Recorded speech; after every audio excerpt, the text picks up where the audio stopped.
Hello, नमस्ते, welcome. A, यो हाम्रो चाहिँ रेकर्डिङमा जहाँ हामी चाहिँ रियल इस्टेट एनालाइसिस चाहिँ एउटा प्रपर्टीको गर्न गइरहेका छौँ। अ, अ, यो मैले एउटा ऱ्यान्डम प्रपर्टी लिएको छु जुन चाहिँ 5 आना land on sale at New Thimi SS stroke भनेर भनिएको छ। यसमा सर्टेन फोटोजहरू दिइएको छ, तपाईँले हेर्न सक्नुहुन्छ होइन। यसमा ल्यान्डको फोटोजहरू छ, प्लस यसमा मेजरमेन्ट छ है। अब हामीले यो एकुरेट जग्गा कस्तो छ भनेर अब हेर्नको लागि सबैभन्दा पहिला अब यहाँ डिस्क्रिप्सन पनि छ। 5 आना land on sale at new Thimi चोक एसएस चोक VIP area 150 metres distance from Arniko highway 13 feet र 39 लाख्स पर आना है। यो एकुरेट यो जति पनि इन्फर्मेसन दिइएको छ यो कतिको एकुरेट छ भनेर हामी चेक गर्न गइरहेका छौँ। त्यसको लागि सबैभन्दा रिलायबल एउटा डाटा इन्फर्मेसन भनेको चाहिँ लोकेसनको ल्याटिट्युड लङ्गिट्युड हो। यो चाहिँ कतिको एकुरेट छ त्यो एकचोटि चेक गरौँ, किनकि मोस्ट अफ द टाइम चाहिँ जुन यो फ्री प्लेटफर्महरूमा चाहिँ तपाईँको यो ल्याटिट्युड र लङ्गिट्युड चाहिँ एकुरेट भइरहेको हुँदैन। सो लेट्स चेक है त। यसलाई मैले कपी गरेँ, त्यसपछि तपाईँको यहाँ मैले गुगल म्याप्समा पेस्ट गरेँ, हेर्न सक्नुहुन्छ है। यसमा मैले यो ल्याटिट्युड लङ्गिट्युड है, यो लङ्गिट्युडलाई मैले डिलिट गरेँ। त्यस्तै गरी अगाडिको पार्टलाई पनि मैले डिलिट गरेँ। त्यसपछि सर्च गर्छु, के भन्छ, सरी, यसलाई सर्च नाउ सर्च गरेँ है त। ओके, मैले अलरेडी यो चाहिँ तपाईँको मोरओभर यसरी चेक गरिसकेको थिएँ, त्यही भएर यो सर्च गर्न धेरै टाइम लागेन। तपाईँको लोकेसन यो देखाएको छ है, अब हेर्न सक्नुहुन्छ यहाँ 27.6721 भनेर भनेको छ। यहाँ पनि त्यही नै हो, 27.6721 85.390 85.390 है त। अब तपाईँहरूलाई चेक गर्नको लागि मैले स्क्रिनलाई चाहिँ स्प्लिट गर्छु। ओके, एउटा स्क्रिनमा यो राखेँ भने अर्को स्क्रिनमा मैले यो राखेँ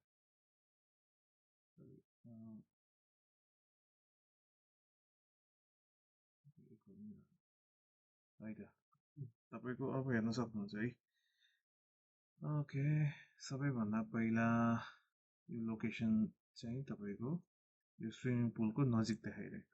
ओके, स्विमिङ पुलको नजिक यहाँ हामीले सर्च गरेका थियौँ। यो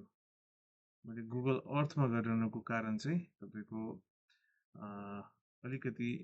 गुगल अर्थमा चाहिँ तपाईँले यो यसलाई यसरी टिल्टेड वेमा पनि हेर्न सक्नुहुन्छ, जसले गर्दाखेरि चाहिँ तपाईँलाई पर्सपेक्टिभ दिन्छ एउटा एनालाइसिसको लागि जग्गाको। किनकि सिन्स फोटोजहरू चाहिँ हाम्रो नेपालको केसमा चाहिँ यो सेटेलाइट इमेजहरू चाहिँ सेटेलाइटबाट लिएको हुनाले यसमा स्याडोजहरू कास्ट भइरहेछ, जस कारणले गर्दाखेरि तपाईँको डिफ्रेन्ट एङ्गलबाट हेर्दाखेरि पर्सपेक्टिभ अलिकति फरक हुन्छ। जस्तै हेर्नु, तपाईँले यसरी हेर्नुभयो भने तपाईँलाई अलिकति हेर्न गाह्रो हुन्छ भने जुन एङ्गलमा यसले फोटो खिचेको छ, जस्तै यो एङ्गलमा, ओके यो एङ्गलमा भने तपाईँको स्याडो यहाँ कास्ट भएको छ भने तपाईँलाई भिजुलाइज गर्न सजिलो हुन्छ है। ओके, अब चाहिँ तपाईँको देखाएको छ यो है, यो जग्गाको लोकेसन चाहिँ देखाएको छ यो। अब यसलाई हेर्ने हो भने र कम्पेरिटिभली यो फोटो हेर्ने हो भने तपाईँको जग्गा लगभग यो देखाएको जस्तो लाग्छ मलाई। यो जग्गा देखाइरहेको छ,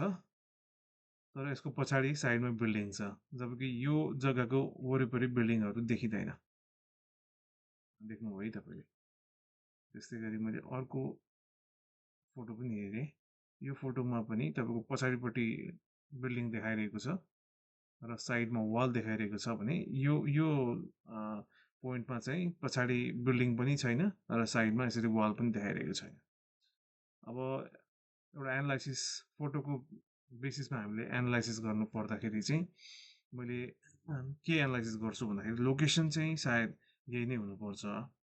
तर उहाँले ल्याटिट्युड लङ्गिट्युड राख्न चाहिँ अलिक कन्फ्युजन भएको हुनुपर्छ सायद। सो यसो यसलाई चाहिँ हामीले जस्तै इन्कोड गर्नु पर्दाखेरि भनौँ यो मिस्ट्रीलाई सल्भ गर्नु पर्दाखेरि चाहिँ मैले चाहिँ यसमा सबैभन्दा हेर्नुपर्ने पहिलो कन्डिसन भनेको यो हेर्न सक्नुहुन्छ यो ल्यान्डको लगभग यहाँ बसेर म उभिएँ भने यसको लेफ्ट साइडमा वाल छ र अगाडि बिल्डिङ छ हो तपाईँको त्यस्तै गरी अब मैले यहाँ बसेर खिचेँ भने त्यही वाल नै देखाइरहेको छ देख्नुभयो है तपाईँको अघि नै यो ठाउँबाट पछाडि फर्केर खिचेको छ एउटा फोटो भने यही ठाउँबाट अगाडि फर्केर खिचेको छ यो ठाउँमा अगाडि फर्किँदाखेरि तपाईँको यो बिल्डिङ देखिन्छ भने पछाडि फर्किँदाखेरि तपाईँको यो बिल्डिङ देखिन्छ भनेपछि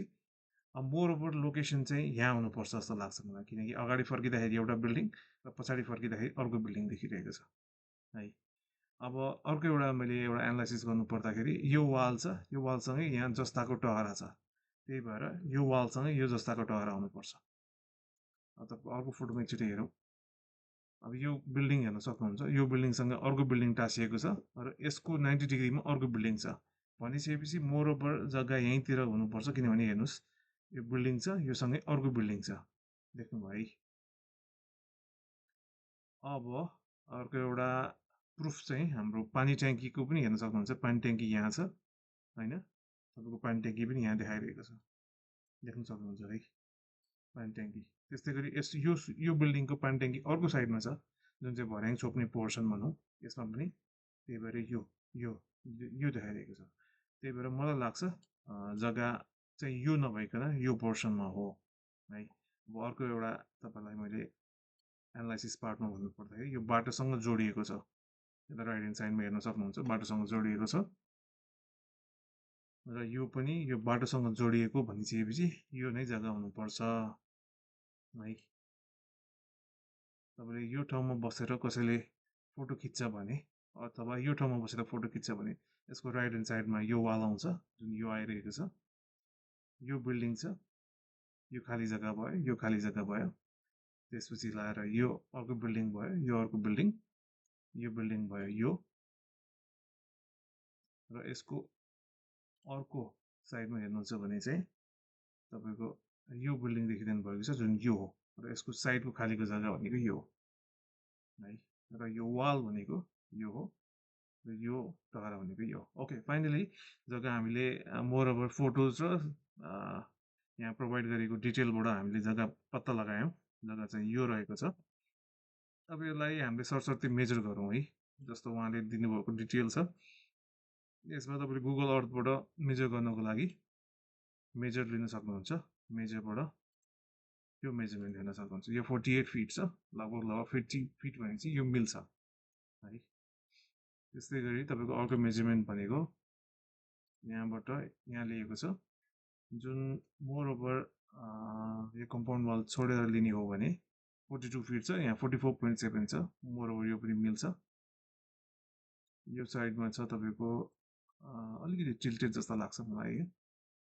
यो भनेको उहाँले मेजरमेन्ट दिनुभएको छैन है त्यसपछि यो कर्भ एरिया छ अलिकति थोरै उहाँ 18.8 फिट दिनुभएको छ 18.8 फिट भनेको चाहिँ ओके यसलाई मोर ओभर 18 मान्ने हो भने 18 मान्न पनि मिल्छ ओके 18 फिट प्लस 31.4 फिट भनेको चाहिँ मेजर गरिहालौँ 18.8 प्लस 31.4 भनेको चाहिँ 50 फिट भन्नुभएको छ है यो ठाउँमा पनि ओके हेरौँ है त यो स्याडोलाई अलिकति छोड्ने हो भने यो पनि more over 47-48 fit more over 50 fit 50 fit भन्न मिल्ला सायद हेर्न सक्नुहुन्छ है 31 फिट भन्नुभएको छ यो कर्भसम्मको चाहिँ ओके यो कर्भसम्म चाहिँ 31 फिट ओके 29 फिट जस्तो देखाइरहेको छ साइड मेजरमेन्ट र यो हामीले गुगल अर्थबाट मेजर गर्दाखेरि थोरै फरक पर्न सक्छ एरियामा जाउँ है त हामी एरियामा चाहिँ उहाँले 5 आना भन्नुभएको छ है 5 आना भनेको चाहिँ तपाईँको लगभग 1700 स्क्वायर फिट हुन्छ कि ओके लेट मी चेक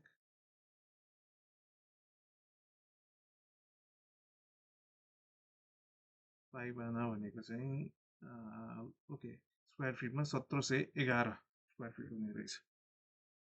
अब यहाँ अलिकति डिलहरू हेर्ने हो भने चाहिँ डिल चाहिँ यहाँनिर देखिन्छ है तपाईँको हेर्नु सक्नुहुन्छ यो डिल छ नि त यो घाँसे मैदान भयो यहाँ फेरि धान धान खेती गरिरहेको छ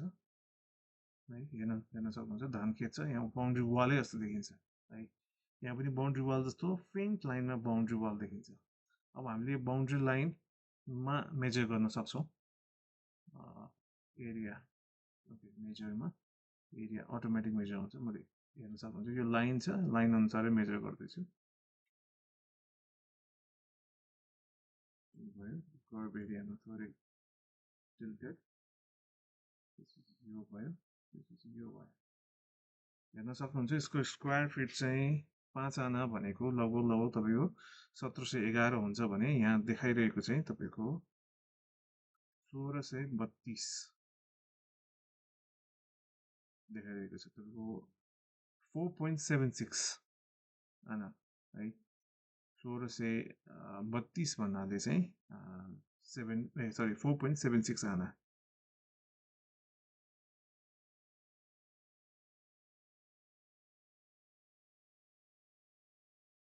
4.76 आना भनेको चाहिँ तपाईँको 0.76 आना भनेको चाहिँ 3 पैसा है 4 आना 3 पैसा जस्तो देखाइदिएको छ। यसमा मेजरमेन्ट थोरै तलमाथि हुनसक्छ मैले फेरि पनि मेजर गरेँ भने फेरि अलिकति फरक मेजरमेन्ट देखाउन सक्छ किनकि यो एकुरेट साइड मेजरमेन्ट त होइन तर हामीले कुनै पनि अब भनौँ न तपाईँ कुनै जग्गा किन्ने प्लानमा हुनुहुन्छ र यसको एनालाइसिस चाहिँ फिल्ड भिजिट नगइकन गर्न चाहनुहुन्छ भने चाहिँ यो एउटा मेथड चाहिँ हुनसक्छ तपाईँले आफै पनि गर्न सक्नुहुन्छ यो तर त्यसको लागि चाहिँ अलिकति फोटोको एनालाइसिस गर्नुपर्ने आवश्यकता चाहिँ हुन्छ जसरी मैले तपाईँहरूलाई देखाएँ फोटोको एनालाइसिस अब यसको चाहिँ 1651 आइरहेको छ है झन्डै झन्डै तपाईँको अघिभन्दा थोरै फरक अब यसलाई थोरै घटाउने बढाउने तपाईँको हातको कुरा हो यसको हेर्ने हो भने लगभग तपाईँको 4.8 आना है अभियसली यो 5 आना चाहिँ अलि छैन जस्तो लाग्छ मलाई है साइडमा मेजर गऱ्यो भने अझ एकुरेट हुन्छ र तपाईँको कम्पेरेटिभ देखाउन म तपाईँलाई अब भनौँ न एउटा एडभर्टिजमेन्ट र रियालिटीमा कति फरक हुन्छ भन्ने किसिमको एउटा एनालाइसिस पनि हो यो तपाईँले हेर्न सक्नुहुन्छ फिल्डको सेप कस्तो छ म यसलाई टर्नै गर्छु फिल्डको सेप कस्तो छ र उहाँले गर्नुभएको मेजरमेन्ट कस्तो छ मोरओभर यस्तो रेक्ट्याङ्गुलर चाहिँ अलि छैन जस्तो लाग्छ मलाई है मोरओभर 80% त सिमिलर नै हो होइन तर थोरै चाहिँ अलिकति यस्तो रेक्ट्याङ्गल भन्दा पनि अलिकति यो साइडमा चाहिँ अलिकति टिल्टेड देखिन्छ यहाँबाट पनि तपाईँले एनालाइसिस गर्न सक्नुहुन्छ कि तपाईँको कुनै पनि रियल स्टेटमा इन्भेस्ट गर्नु अगाडि तपाईँले एउटा लेभलको प्रिलिमिनेरी एक्जामिनेसन चाहिँ आफैले पनि गुगल अर्थ जस्तो टुलहरू युज गरेर र स्लाइड तपाईँको एनालाइसिसहरू युज गरेर चाहिँ तपाईँले घरमै बसेर केही हदसम्मको एनालाइसिस गर्न सक्नुहुन्छ है तपाईँलाई युज गरेँ र यसको एउटा अर्को पाटो चाहिँ तपाईँको यहाँ जसरी भनिएको छ डिस्क्रिप्सनमा 150 metre distance from Araniko highway है त मैले लेट्स चेक अर्निको हाइवे भनेको यहाँनिर छ है 150 मिटर डिस्टेन्स भन्नुभएको छ लेट्स चेक मेजरमेन्ट यो पाथ भन्दा मेजर डिस्टेन्सबाट हुन्छ अब यो जग्गा हो भने यो जग्गाबाट बाटो त यही नै हो होइन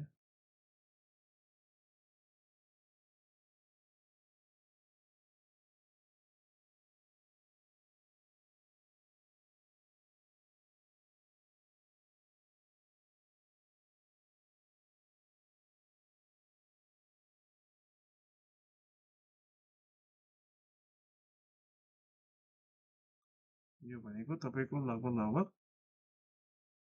1283 फिट है 1283 फिट भनेको चाहिँ लगभग 1283 फिट मिटरमा भन्नु पर्दाखेरि 1283 फिटलाई 391 मिटर डिस्टेन्समा छ अर्निका हाइवे। अब सायद उहाँले मेबी अर्निका हाइवेलाई थोरै भित्रबाट मान्नुभएको हो भने पनि तपाईँको 10 मिटर मात्र कम भयो भने पनि तपाईँको 380 मिटर जस्तो आउँछ। यो जुन 150 मिटर्स भन्नुभएको छ यो जग्गाबाट सोझै तान्ने हो भने त 150 मिटर्स नै हुन्छ होइन। फर इक्जाम्पल अहिले चाहिँ तपाईँको यो 1283 भनेको मैले तपाईँलाई देखाइहालेँ। यो भनेको चाहिँ लगभग 390 मिटर्स हो, नट अ फार डिस्टेन्स है। त्यही पनि मैले करेक्ट भनौँ इन्फर्मेसन चाहिँ कति प्रोभाइड गरिरहेको छ भनेर देखाउन खोजेको। यो जग्गाबाट तपाईँले सिधै नाप्नुहुन्छ भने मेबी उहाँले भन्नुभएको डिस्टेन्स हुनसक्छ है। यो भनेको जम्मा फिटमा 687 फिट हो। त्यो भनेको पनि सिधै नाप्नुहुन्छ भने पनि तपाईँको 200 मिटर चाहिँ हुन आउँछ है। यो सिधै नाप्नुहुन्छ भने 200 मिटर हुन आउँछ। तर बाटो आयो भने पनि तपाईँको लगभग 380 मिटर हुन आउँछ, जुन चाहिँ उहाँको यो जुन फ्रम अर्निका हाइवे भनेको छ यो चाहिँ अलिक थोरै मिस्टेक छ भनौँ। हामीले यसरी नै तपाईँको सिम्पल टुल गुगल अर्थबाट चाहिँ इन्फर्मेसनहरू यसलाई निकाल्न सक्छौँ, जुन कारणले गर्दाखेरि चाहिँ तपाईँहरूलाई कुनै पनि जग्गा चाहिँ इन्भेस्ट गर्नको लागि उपयुक्त छ कि छैन भन्ने आधारहरू दिन्छ। यस्तै कन्टेन्टको लागि स्मार्ट सिटी नेपालको टिकटक पेजमा फलो गरिदिनु होला र तपाईँलाई यस्तै अरू पनि कन्टेन्टहरू हामी प्रोभाइड गर्छौँ जसले चाहिँ तपाईँहरूको रियल इस्टेट इन्भेस्टमेन्टको लागि एउटा सिम्पल टुल्सहरूबाट एनालाइसिस गर्ने एउटा बेसिस दिन्छ, जसले चाहिँ लङ टर्ममा तपाईँहरूलाई हेल्प हुन्छ विदाउट भिजिटिङ द साइट। कुनै पनि जग्गा तपाईँले भिजिट नगरिकन चाहिँ एक लेभलको एनालाइसिस गर्न सक्नुहुन्छ। Thank you. यस्तै मैले अरू पनि पोस्ट गर्नेवाला छु, तपाईँहरू स्टे ट्युन्ड टु माई। मैले युट्युबमा त राखेको छैन, अब युट्युबमा पनि राख्छु, तर अहिलेलाई चाहिँ टिकटकमा राख्दैछु। Thank you.